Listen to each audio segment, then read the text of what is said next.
నిషారెడ్డి. నాకు ఈ అవకాశం ఇచ్చినటువంటి హిందూ సమ్మేళన ఉత్సవ సమితి వారికి ధన్యవాదాలు. గడప లోపలే కులం, గడప దాటితే హిందూలం అనే నినాదంతో మన హిందూ సమాజంలో కుల వివక్షను తొలగించి హిందువులందరినీ ఏకం చేయాలనేదే ఈ హిందూ సమ్మేళన యొక్క ప్రధాన లక్ష్యం. అసలు హైందవ ధర్మం అంటే ఏమిటి? దేశం పట్ల భక్తి, దేశం పట్ల ప్రేమ, దేశం కోసం పనిచేయడం. ధర్మం అనగానే మనకి మొదటిగా గుర్తుకొచ్చేది మన శ్రీరాముడు. మూర్తిభవించిన ధర్మ స్వరూపమే మన శ్రీరాముడు. శ్రీరాముడు మన భారతదేశ ఆత్మ. మనం రామాయణంలో నుంచి నేర్చుకోవాల్సిన కొన్ని ముఖ్యమైన విలువలు. హక్కుల కంటే బాధ్యత గొప్పదన్నది రామతత్వం. కష్టాల్లో కలిసి నడవాలన్నది సీతతత్వం. కుటుంబ బాధ్యతలు పంచుకోవాలన్నది లక్ష్మణ తత్వం. నమ్మిన వారి కోసం తెగించమంటుంది ఆంజనేయ తత్వం. ఇదే మన రామాయణం. ప్రతి స్త్రీలో అమ్మను చూసే గొప్ప దేశం మన భారతదేశం. మన హిందువుల కోసం, సనాతన ధర్మం కోసం పోరాడిన ఎంతో మంది మహనీయులు, వారందరికీ నా పాదాభివందనం. వారిలో మనం ఈరోజు కొందరినైనా గుర్తు చేసుకుందాం. జర్మనీ రేడియోలో మాట్లాడుతూ, భారతీయులారా మీరు రక్తం ఇవ్వండి, నేను స్వతంత్రం ఇస్తానని గర్జిస్తూ వేలాది మంది భారతీయులతో ఆజాద్ హింద్ ఫౌజ్ నిర్మించి, అందులోని వేలాది మంది యువతులతో ఝాన్సీ రెజిమెంట్ నిర్మించి, బ్రిటిష్ వారిపై పోరాటం ప్రకటించి 1943వ సంవత్సరంలో అండమాన్ నికోబార్లో మన త్రివర్ణ పతాకం ఎగరేసినటువంటి గొప్ప వ్యక్తి మన నేతాజీ సుభాష్ చంద్రబోస్. మరి ఇలాంటి గొప్ప వ్యక్తికి స్ఫూర్తిదాత ఎవరో తెలుసా? ఆయన మన భారతదేశ గొప్పదనాన్ని, భారతదేశ సంస్కృతిని ప్రపంచం మొత్తానికి తెలియజేశాడు. ఆయనే మన స్వామి వివేకానంద. భారతీయ స్త్రీలు విద్యావంతులైతే ఉత్తమ ఆదర్శాలతో తమ భర్తలకు ప్రేరణ ఇస్తూ వీరులైన పుత్రులకు తల్లులవుతారని, స్త్రీలంటే ఉత్పత్తి చేసే యంత్రాలు కాదని, స్త్రీలను గౌరవించని దేశం ఎప్పటికీ గొప్ప దేశం కాలేదని ముక్కుసూటిగా చెప్పాడు మన స్వామి వివేకానంద. మన హిందూ మతం కోసం, సనాతన ధర్మం కోసం పోరాడిన ఇంకో మహనీయుడు. ఆయన పేరు ఈ భారత చరిత్రలో సువర్ణాక్షరాలతో లిఖించబడింది. అతని పేరు వింటే భారతావని కూడా పులకరించిపోతుంది. మొఘలుల దాడి నుండి హిందూ ధర్మాన్ని, హిందూ సంస్కృతిని కాపాడిన ఘనత ఈ మరాఠా యోధుడికే దక్కుతుంది. అతనే మన భారతమాత ముద్దు బిడ్డ ఛత్రపతి శివాజీ మహారాజ్.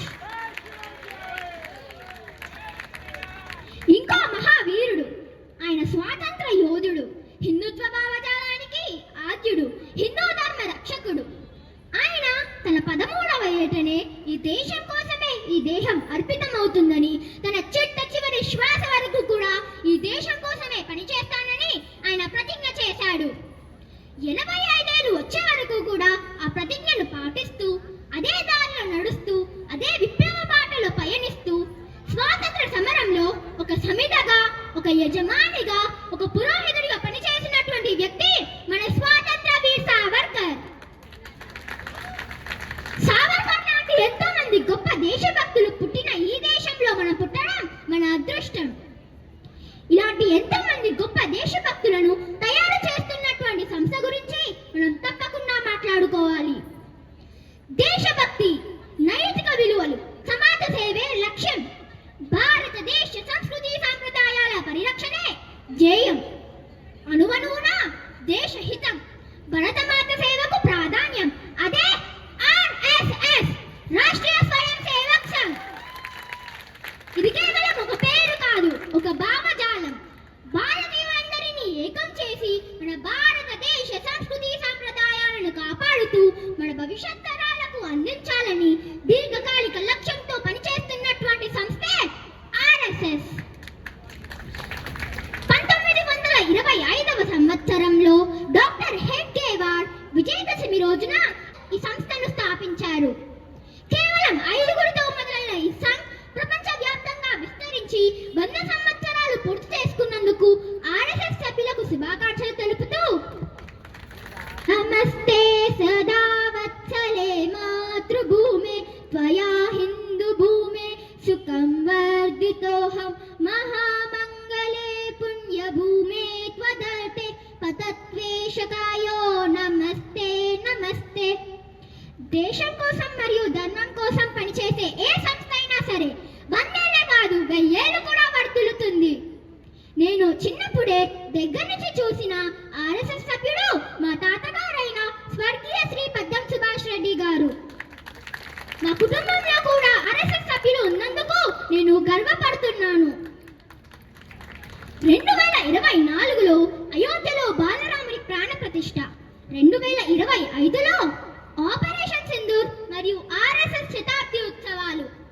ఇలా మన భారతదేశం వరుస విజయాలను సాధించడం చూసి అదిగో మన సనాతన ధర్మ సింహాసనం మీద నవ యవ్వనంతో గతంలో కన్నా దేదీప్యమానంగా వెలుగుతూ మన భరతమాత ఆసీనురాలై ఉంది. రండి ఆమెకు సాష్టాంగపడి మన జన్మలను ధన్యం చేసుకుందాం. ఆమెకు ప్రపంచంలో జగజ్జననిగా పేరు తేవడానికి నిత్యం కృషి చేస్తామని ప్రతిజ్ఞ చేద్దాం. జై హింద్, జై బోలో భారత్ మాతాకి. ధన్యవాదాలు. ఇప్పుడు మహిళల పోరాటం. జై బోలో భారత్ మాతాకి. చచ్చిన జాతి కాదు మరి చావదు, 1000 యుగాలకైన వెన్నిచ్చిన జాతి కాదు. పరువెత్తు విరోధిని పిలిచి కౌగిటను గుర్చిన జాతిరా ఇది. మరుత్తరు శాఖలతోడ హాయిగా అచ్చన కాయలు ఆడుకునేరా మన కీర్తి లతామ తల్లికల్. చిరంజీవి పరమాద్భుతంగా చెప్పింది, నమస్తే సదా వత్సలే మాతృభువే అని. అందరం నిరంతరం వాత్సల్య ప్రపూర్ణమైన ఈ భారతమాతను పూజిద్దాం, అర్చిద్దాం, జపిద్దాం, భజిద్దాం, కీర్తిద్దాం, సంస్థిద్దాం, అభినందిద్దాం, పూజిద్దాం. ఈ ధృవీకరణ పత్రం అమ్మాయికి ఈ సంస్థ పక్షంలో బహుకరిస్తున్నాం.